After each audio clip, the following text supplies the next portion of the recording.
You're listening to an Anazao Ministries podcast. Have you ever asked, what if, and then insert your favorite geek genre or franchise, and then ask, what if they did something different with your favorite story?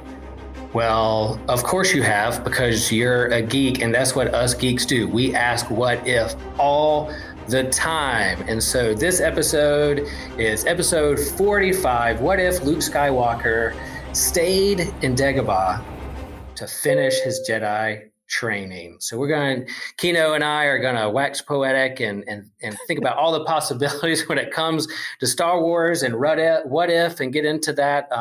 There was a debut of What If in this series of Systematic Geekology with episode 40. You can go back and listen to that. What if Gandalf perished? And they talked about all the different ways maybe the plot and the story of the Lord of the Rings would have gone. But today we're going to talk about Star Wars. So again, welcome to Systematic Geekology. We are the priest to the geeks, which means that we aren't all ordained ministers, but we're just mediators making connection between faith and pop culture. But today, even though we say all the time, we're not all priests.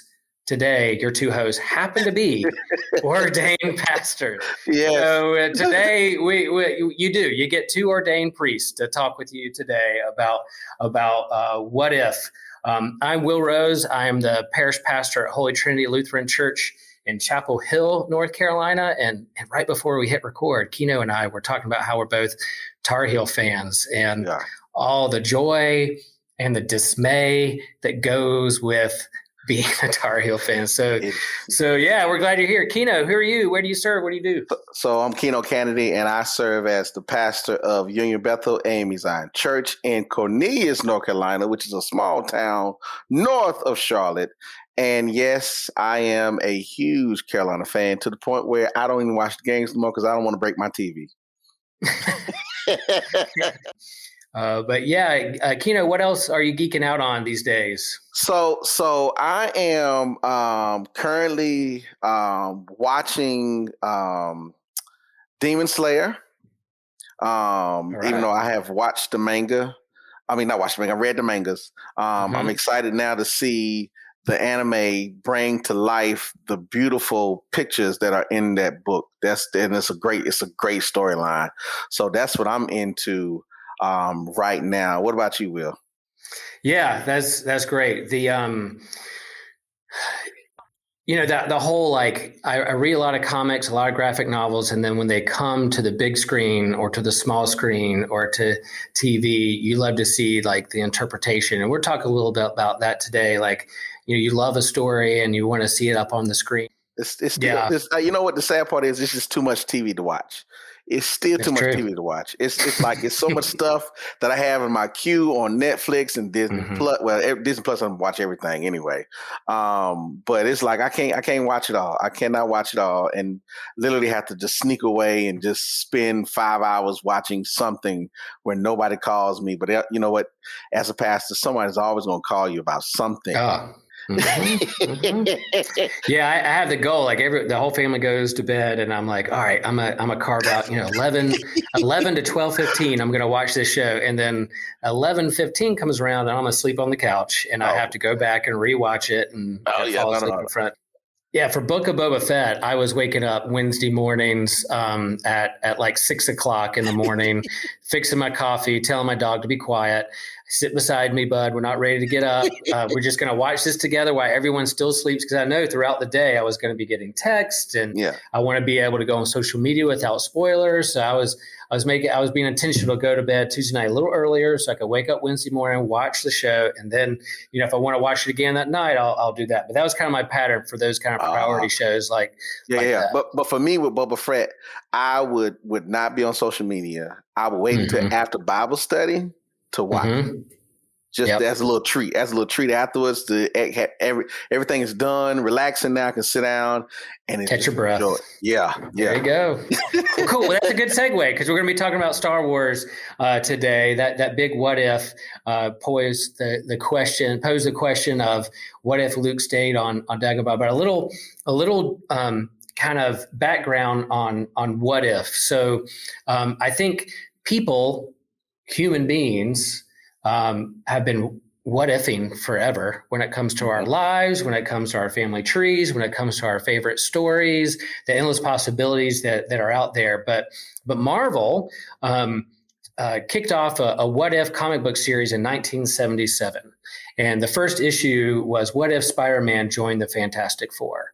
So a way to think about these possibilities and stories that are outside of canon, outside the regular story, the regular books, that you can play around with your imagination, that you could put people in different costumes, give them different powers, maybe kill them off even, and not have that affect your main storylines. And DC did that as well. They had their Elseworld books. They had other books.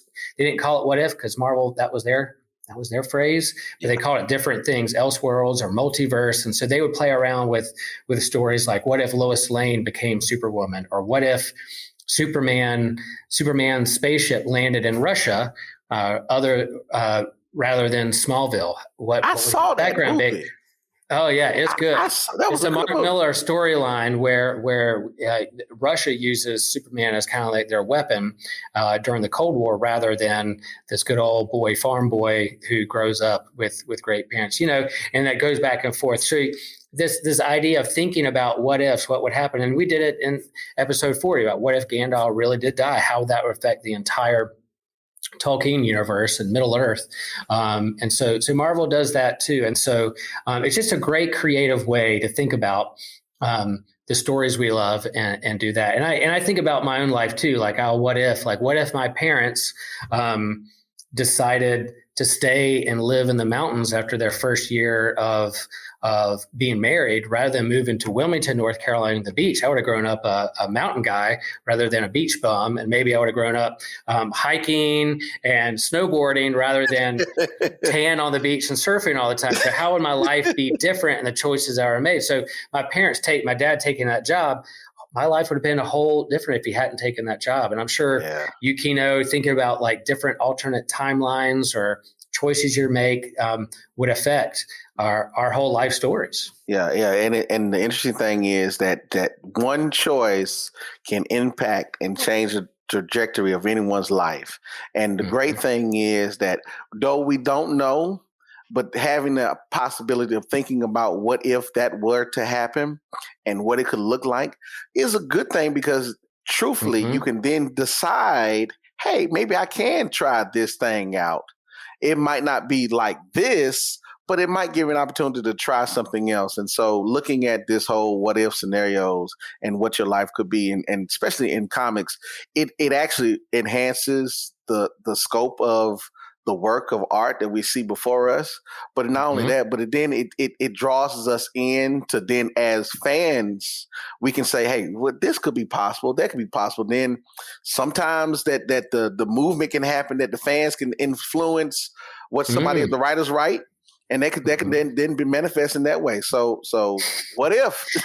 Yeah, and that's a good point. Like, in terms of the reason we have the Snyder Cut in the Justice League movie is because fans were like, we want to see what the story looked like going that direction. And then, I think the fan reaction to some of the Star Wars prequels and characters, and there's a balance, with all things, is being a good steward of those tools and gifts, because it can become toxic. It can become, what you play out the different story in your head of way you think it should go, and then it doesn't go that way, and so you're disappointed, and so you lash out. Why didn't you do this? Why didn't you do that? What if this was played this way? And so it's fun to think about, let our imaginations run free, but also realize that hold it loosely is not necessarily something that it shouldn't paralyze you or ruin your fandom, but something that you should have fun with along. Should have fun, yeah. So don't be so a stickler in the mud if it don't work out your way. Just be open to the possibility that somebody else presented something that could actually make it even better than what you thought. Yeah. I when I was making a decision to come to Chapel Hill from Columbia, South Carolina, I loved my church there, loved my people, but just that kind of time in our lives, it was time to move for my family, and I was at this crossroads. What do I do? And I was kind of paralyzed by if I go down this road, or what if I go down that road? What if this? What if that? And I had a spiritual director and a counselor sit me down and was like, you know what, Will, either way.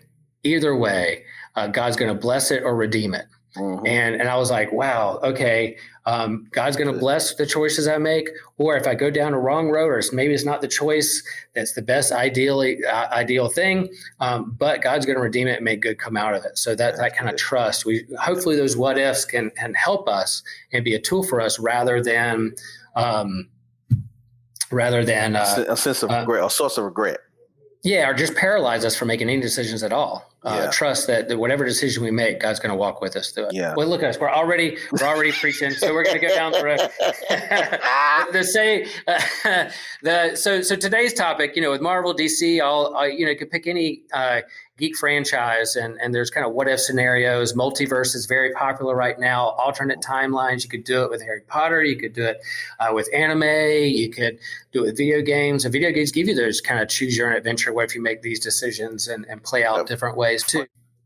Today, the question of the day, the what if that we're doing is, and here's when Joshua's going to insert that lightsaber sound. Go for it, Joshua, now. What if Luke stayed on Dagobah and finished his Jedi training? So he was poised with a choice. We just got finished with Boba Fett. Go back and watch it. Spoilers. There were some choices there that perhaps Grogu had to make or not make. And what is he doing? How does that work out? But today, that big choice, Luke is on Dagobah with Yoda, and he gets this vision. He gets this feeling that his friends are in need, and he wants to go help them. And Yoda sends out this warning: if you go, you're going to jeopardize a lot of things. This could not be a good choice. That you're going into dangerous territory, Luke. And even everyone's like, don't go, finish your training. You're not strong enough. But he's like, nope, my friends need me. So he goes off and he goes to Cloud City and he faces Darth Vader. And come on, the great, one of their favorite scenes in all of Star Wars is them right before that carbonite chamber. There is backlit and they're kind of black silhouettes, and they blaze their lightsabers there in the room, and they pause. Oh, it's so good. I love that scene. Yeah. But what if Keno? What if Luke stayed on Dagobah and kind of let his friends fend for themselves, and he finished his Jedi training? How do you think the story would go differently? How would it play out? So let's deal with the first thing. Is that being at Dagobah was a rite of passage for him. It's a part of his training anyway as a Jedi. And so for any good Jedi, they should always want to finish their training. However, we've learned that some folks did not finish their training all the way.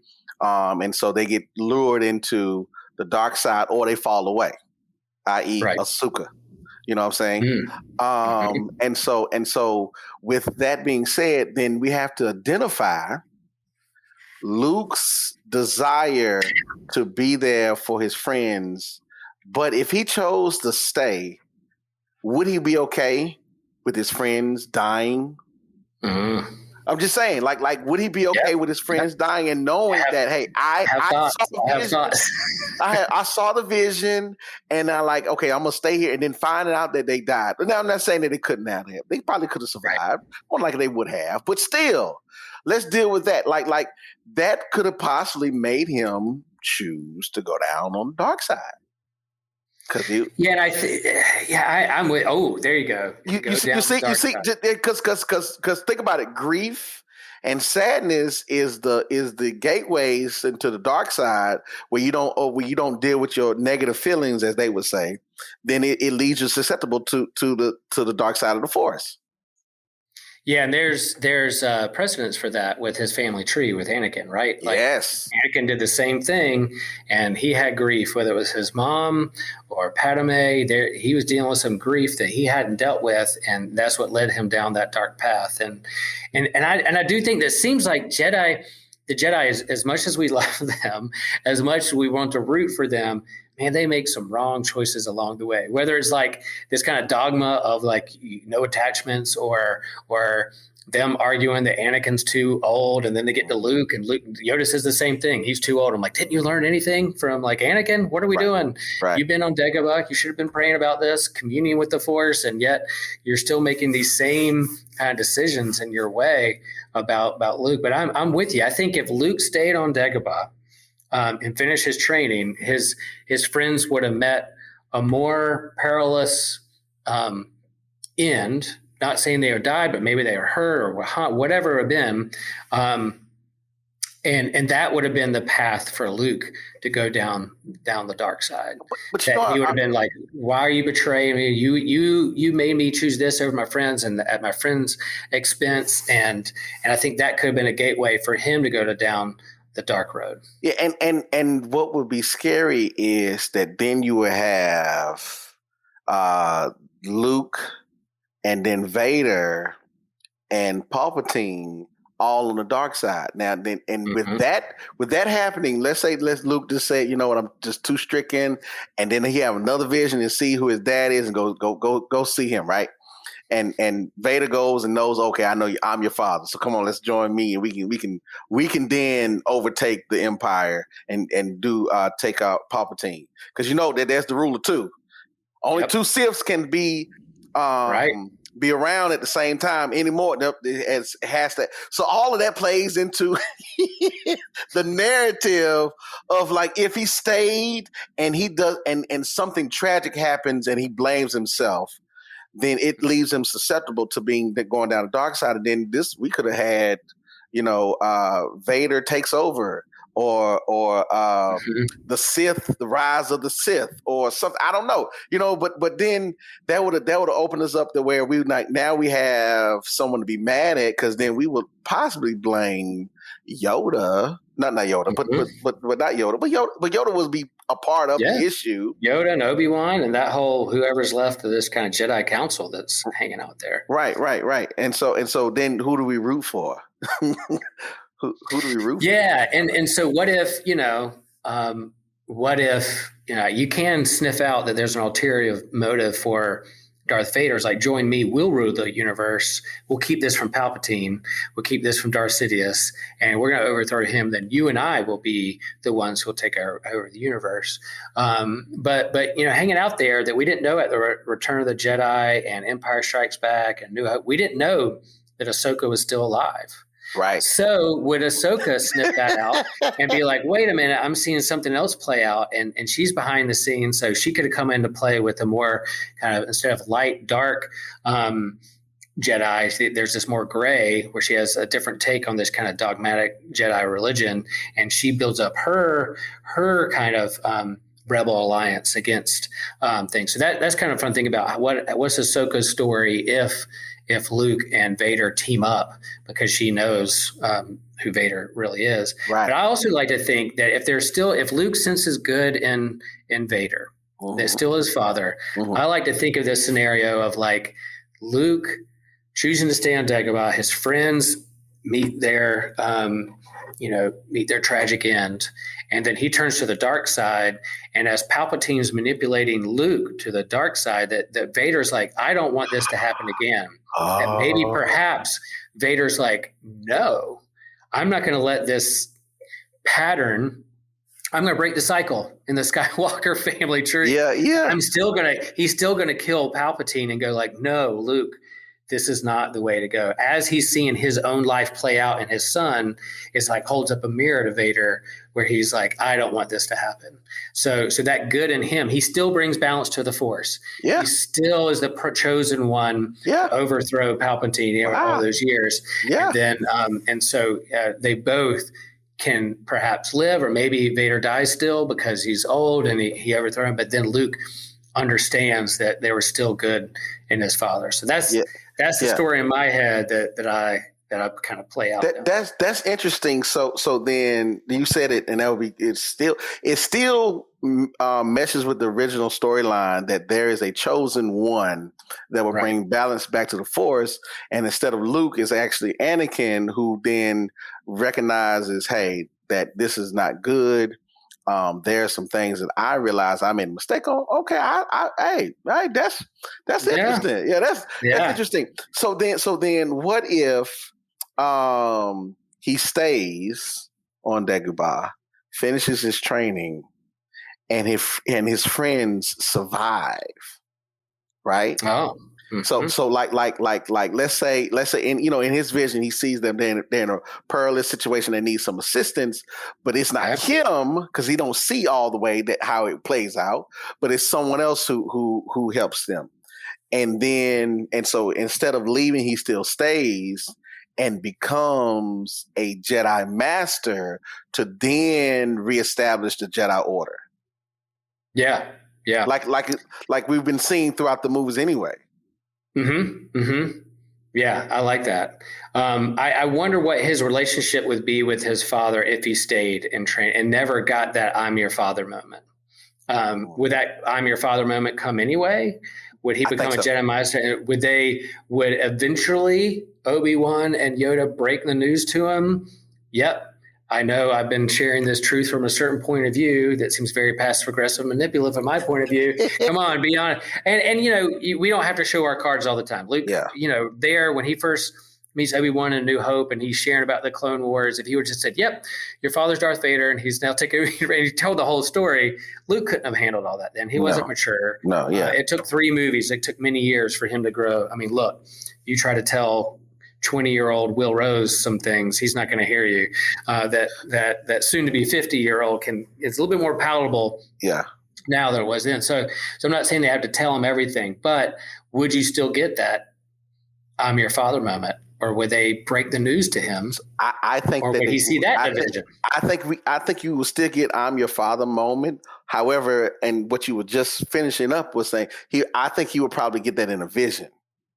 Because think about it, that most Jedi Masters have this premonition now. Especially they're force sensitive. They can see things and deduce some things from what's going on around them. So my suspicion is that if Luke stayed and got his true training from a true Jedi Master who has trained thousands of Jedis over hundreds of years. Yoda's old. Yeah. So I believe that if he would have stayed and his friends were able to survive whatever situation they would have faced, that he then would have deduced that Darth Vader was his father. Some way.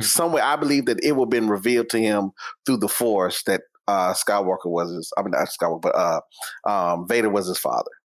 Yeah, that's interesting. And then I wonder how that would play out in terms of would he confront his dad and still sense that good in him and try to redeem him, or would he go right to Palpatine because he's stronger? But we saw it, Palpatine's pretty strong, and so listen, I hate to say this, but the Sith seem stronger than the Jedi, even though the good guy always wins.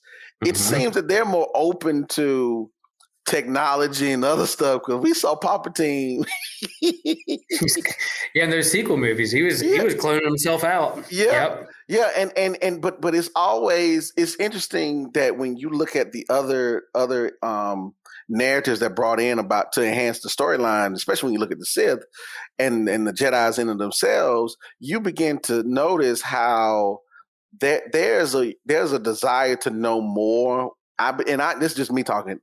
With science, with the Sith, than the Jedi. You know what I'm saying? Now, there's some manipulation in there, yes, and there's always some selfish ambitions about all of that, yes, but still, I suspect that they are more powerful in this regard, that they're willing to try and get whatever they're seeking to do through on their own selfish gain, yes, but again, I think that there's a little more powerful than the Jedi. Yeah, and I think they're willing to be a little bit more sneaky, sly, mysterious, manipulate. Like they get more creative and to get no. That's not no. The Jedi also is manipulative. Yep. They are manipulative. Now it's not overt. They will give you the choices, but they always know. Not trying to say they always know, but they have a sense that you are always going to choose the right path, and even if you choose the wrong one, that you'll find your way back because they already have a sense that how it's going to play out anyway. So there's some manipulation on their part too. They're not just as innocent. Right, and I do have. We were talking about Book of Boba Fett earlier, but in terms of Grogu's choice, Luke presenting him with that choice, it seemed like a little hypocritical to me because I was like, come on, Luke, that's what Yoda did to you, and you chose your friends. Don't make him choose his friends. Like, show him, it was hard. You faced Vader before you were ready, but eventually, you did save your friends, and they helped save you, and there was balance brought to the Force through all that. So I'm hoping there's a third way through there you can kind of think through and think through how they do a Jedi post Return of the Jedi and move it into, and you could even go into the sequel trilogies too. I mean, I love the sequel trilogy. There's some parts that I disagree with or sit wrong with me. There's a lot of what ifing with me when it comes to The Last Jedi in particular. But they're still fun. And I think Disney and all its and Lucasfilm and those on the creative team have wiggle room when it comes to what they did in Rebels with this kind of time between time and spaces and different things that Ahsoka was doing and Ezra was doing. I mean, and then you could do some what ifs and play around with different storylines like we're doing here. They did that with the anime version of Star Wars Visions. And I don't know if you've watched that. You're an anime fan. Have you watched Star Wars Visions on Disney Plus? Yes. Those are wonderful.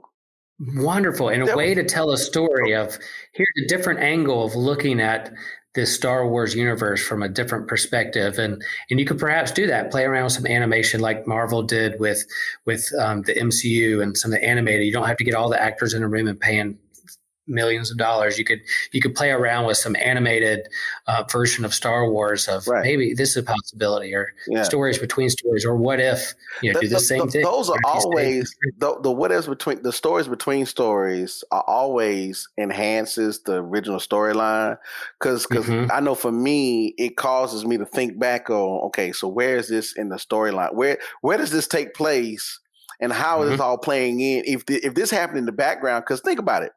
The DC universe and Marvel universe, and even with Star Wars or any other science fiction, that the universe in itself is so large and so vast that there are things that we don't even know that could have had some influence into the main storyline. And that's one of the great things about just trying to play around with different characters, like doing the Clone series or doing the what was the Rejects? That wasn't called. Bad Batch. Bad Batch. Yeah. People like that. You know what I'm saying? Right. Yeah. I love it. Yeah.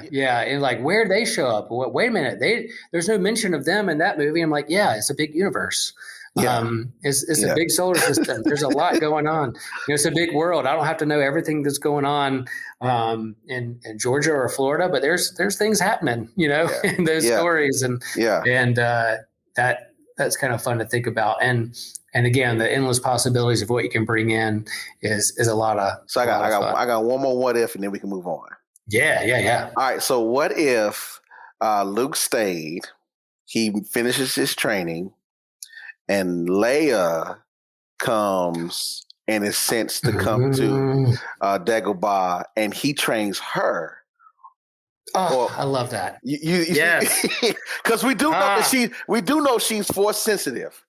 We do know that. It's a sister. That was the "I'm your father" moment for Return of the Jedi. Was you have a sister? We were like, "What, dude? You kissed your sister? Right. What's going on?" But think about it, throughout the whole movies, the original movies, we didn't know if she had any force abilities.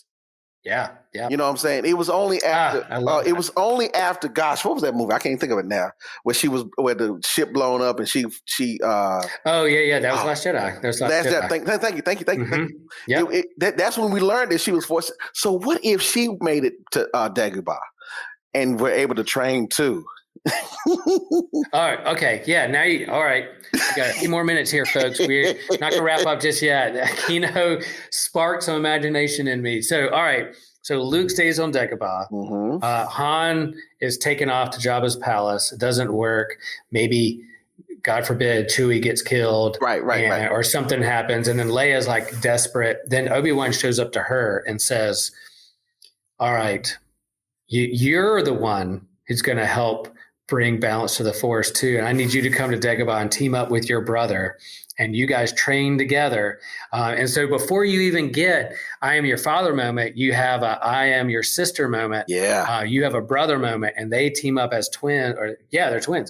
They team up as twins, and they team up to get Han back and to fight Vader together. And then they both sense this goodness, and he's like, "What? I have 2 kids? Man!" And then they both turn on Palpatine, and then I love that possibility because I loved it. Like as the Rise of Skywalker and the sequel trilogy, a lot of problems with that. I love that they tried to course correct a little bit. They tried to do a lot of things, but the fact we just got to see Leia blaze a lightsaber and train and like see a vision of her when she was training with Luke was really awesome. Like that was just a great moment. So Leia coming to Dagobah to team up with her twin brother, right, and train. That's cool. That would have been awesome. That would have been awesome. They should do that. Yeah. I hope you're listening, Disney. I hope you're listening. They are. They should do this. This will be. You could even make it into a movie, or it doesn't matter. Yeah. Comic, it doesn't matter because this will be a great thing. This will be you could. There's so many things. So they're leaving Cloud City. Leia sees Han go off on Boba Fett's starship, and she's like, he's lost. God forbid Chewie just died back there. I would be crying like a baby if that happened. And then, but then she's like, what do I do now? And then Obi-Wan shows up as a Force ghost and says, I need you to go to Dagobah and meet up with Luke. And we're going to have a sit down on the log and have a chat about your family tree. And they can bring her in. And then you can bring in like Qui-Gon Jinn as a Force ghost and all the other Jedi. And they're like, all right, we're going to just come together and have, this is what we're going to do next. And I love that. Think about those fantastic. 2 as on the Jedi Council as Jedi Masters. And revigorating and training new Jedis throughout the whole universe. Yeah, that's good. Yeah. Okay. Ooh, that's good. That's good. I thought we were about to end. I thought we were about to wrap up, and then you took a turn, and you got my head going. I love it. And this is fun. Like we do this to have fun in our heads, and if Disney never does that, okay. And I think we hold it loosely in our hand. Our head canon, what we want them to do with the story, the stories I imagine in my head with playing with my action figures. I think one of the things about the main storyline, even if the what if scenarios, is that you would still, I believe that even with the deviation, it would still circle back around. That you will find himself facing his father, realizing that it is his father. Even if all this other stuff we've already established that what could happen is that even if the twins got together, or if Luke stayed, or if they died flat out, he will still end up with his father. He will still find himself face to face with Anakin Skywalker, Darth Vader. Right. Which then goes into, even if you deviated just a little bit, the storyline is still rich and still beautiful, that even any deviation will still circle back around. Yeah, that you would hope that they would bring a balance to the Force. Like all good story, you hope it has that and the ending that's satisfying. I hope that they all break bad and go dark in the whole universe. So thinking about Keno, and in your congregation and with your people, and kind of face it, we all live in kind of a scientific world and evolving universe. I don't know if you've butted up against kind of multiverse theory, or people thinking about that, or how God fits into a multiverse theory out there in the world. I mean, funny enough, with the multiverse theory, string theory, and all these other theories and everything, it's to me, it still points to an intelligent being creating all of it. You cannot deny that there was something before everything. And for us as believers, it's always pointing us back to God. And so even if it's multiverses, even if they're aliens, it still points back to God in some way, shape, form, or fashion, because there was, and even if you don't believe, that's okay. If you want to have a conversation, that's fine. We can have a conversation. That's right. We're here. You know where you can find us. But the truth is that no one can deny that there was something that happened prior to the bang evolution, the start of it all. There was something there before, and for us, that is always, that points us back to God. that he is always outside of time. He's always outside of the universe. He's always outside of heaven, but he's still relevant and close to us. That's the beauty about God, that he's still close to us, that even though he might feel like he's distant, I love that scripture says that even if I make my bed in hell and Sheol, you are there. That tells me that God is there, even in the midst of the muck and the clay, that if I was on Dagobah, he would be right there too.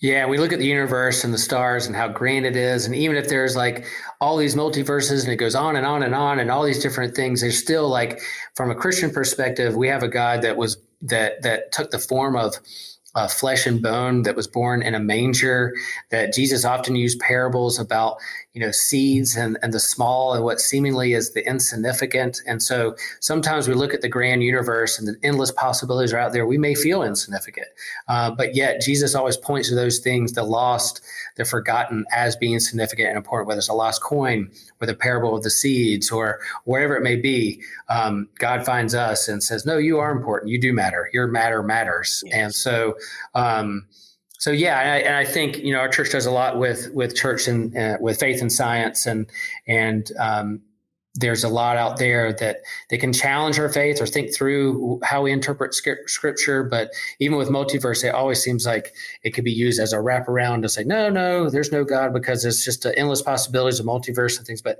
still, as you said, you're just getting a longer journey to go back to a pinpoint of a start or a beginning of. And so, you can pile as much as you want on top. There's a pinpoint there or a start of things that where it began and who's behind that. And so that's the question that, It's God is awesome. That's all I can say. Even if he's the God of a multiverse, God is still awesome. There you go. And if there's a different version of Will out there in some verse that snowboards or hikes rather than surfs or plays at the beach, that he's still loved by God and he's still a product of the choices he makes in his life, separate from me. And who knows, maybe at some point when it's all said and done, when God, who is holding all things together, brings all things together, we may see ourselves in the mirror, something a little different or more fuller than we thought before. Yeah. That's awesome. Well, and the scripture verse that came to mind as we were kind of thinking about this, I was thinking about all the stars and all the possibilities and the splinter of the alternate timeline that could go in different directions. And my mind, as I said, I grew up on the beach. I think of all the sands on the beach.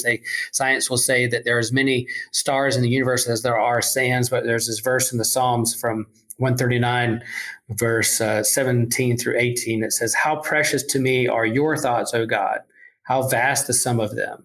If I were to count them, they would outnumber the sand." Yeah. And so endless are the possibilities, but God can still hold those possibilities within God's mind and God's heart. So here's a great concept about God and infinite and time. I've told my kids this, is that if we think, for us, time is on a continuum. It's on a line. It's on a straight line. That's all it is. Either it's going backwards or going forwards, going backwards. It's on a line. Doesn't matter. However, God is outside of that. He's above time. So he can see the beginning, the middle, and the end. He can see the past, the present, and the future, and still be present. That's how God is. It doesn't matter where he is. He's always present. And so because God can see the vastness of time because of where he is, because he's infinite. He's infinite. And think about the symbol of infinite. It is it's an 8 on its side. So there's no beginning, there's no middle, there's no end. That's a mathematical symbol. Yeah. But that is still God. I love it. But when you understand that, and then when we transition, and that's the other thing, then once we transition, we then are with him in the infinity of time as well. So then we can then become a part of that, which we can see the beginning, the middle, and the end, and still be present as we once were with God. Which then says that even though God is vast, so God is big and everything, and even in scripture, it talks about the infinity of God and the vastness of God and the vastness of space, the vastness of life, and all this other stuff. That is, it's an intimacy that makes it so relevant and so pure that out of everything, or out of nothing, God created everything, and he still loves us, that he died for us. That connection, that relationship, that's one thing that we cannot deny. I'm sorry, I didn't mean to preach to you.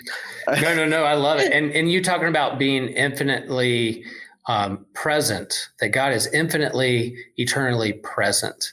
And then so much of human energy and human life is thinking of the past or dreaming of the future. And, didn't Yoda say that to Luke? Always thinking of the future, where you could be or should be, and not where you are. That he has that line. And so that teaching of being present with God, that's really when, as you said, when we transition, when we go to be with the Lord, we're within that space of the infinitely present. And if God is Father, Son, Holy Spirit, this Trinitarian relationship and dance of love, we're then invited to be a part of that relationship and to join in that dance of love and relational eternal love that we're invited to be a part of. And that happens now. It's not just something way off in the future, but it begins now.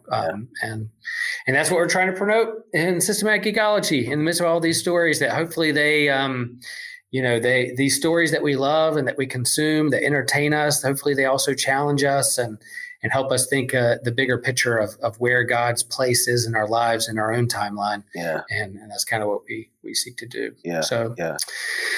So if you want to, if you have a what if question and you want to throw it our way, either on the website or on social media, we have a good group following there, a growing group of Priests to the Geeks on Facebook. And then we have an Instagram account, and we're on Twitter and Facebook and our website. Just let us know what you're doing with your what if questions. And if there's a theme or some kind of story or genre that you want us to dive into, we'll be happy to do that as well.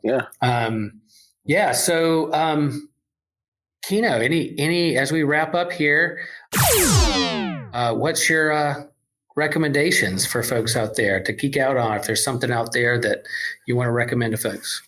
So I'm always pushing Demon Slayer. I realize every time I'm on, I'm pushing Demon Slayer. And it's on my queue. You talk about endless amount of shows that are out there, endless possibilities that sometimes get overwhelming. That Demon Slayer is sitting in my queue. It is a beautiful story. It is a beautiful story. But cool. But I will say this. I wouldn't recommend this, but I did it for me. Ozark just came out probably about last month, right? And so I finished in like a couple of days or 3 days or whatever, right? And I was like, oh my gosh, it's so good. I rewatched Ozark from the beginning, the newer eye, and I noticed something, that in the first 2 seasons, it was dark. Like the shots were dark intentionally. Because I was wondering, like, is my TV so dark? Let me brighten it up. And then I go to a different app or something, and it'd be so bright. And so I'm like, wow, they actually intentionally shot that show in the first 2 seasons dark. And those things actually enhance. And then me knowing like all the stuff that's going to happen, and then paying attention to like Wendy's decision or Marty's decision. His whole decision was just trying to save his family. That's all he was really trying to do.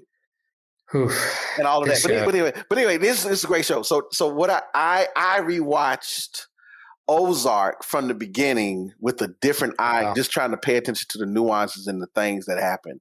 And it actually enhanced it. I sit there and I was like, I couldn't wait. Even though I knew what was going to happen most of the time, I still couldn't wait to finish or watch the next episode just to see, hey, this, and then thinking about how you already know it's going to end, but then with a different perspective of this is why these things happen. That's cool. Yeah, I will recommend Ozark too. Now, I'll also share, coming from 2 pastors, it's not for the faint of heart. It is not PG. It's not for the whole family. It's Breaking Bad dark, if not darker. Drug cartels and murder, and it is a very dark show. But oh my gosh, it's so good. What they put the family of the birds through. The great thing is that the Bible in of itself is just like that. That there are stories of betrayal, your kids acting up, dealing with extramarital affairs, dysfunctional families, cheating, lying, being betrayed, somebody trying to kill. That's that is relevant. Cool. My recommendation, I've recommended it before, but it's a comic book series that just wrapped up yesterday. The 8th miniseries just came out, 8th issue of the miniseries, and it's Supergirl, Woman of Tomorrow by Tom King and I say her name wrong. I think she's a French artist, Bilquis Evely. And the art's amazing. The story is amazing. It's one contained arc of Supergirl, like a True Grit story, outer space. It is absolutely amazing. And I'm gonna usually when I collect the single issues, I don't buy the graphic novel, but I'm gonna buy the hardback graphic novel of this and put it on my shelf. That's how much I love the story, and it's beautiful. It ended great yesterday. Satisfying to me. Yeah. So when you can find that graphic novel or buy the single issues, go for it. Yeah. Thanks, y'all. Appreciate it. Thanks for listening. Guys. We appreciate everyone. It's not lost on us for you guys listening and supporting us and chiming in. Find us on the social medias and the website, and invite you to be a part of Patreon. And as always, remember, we are a chosen people and a geekdom of priests.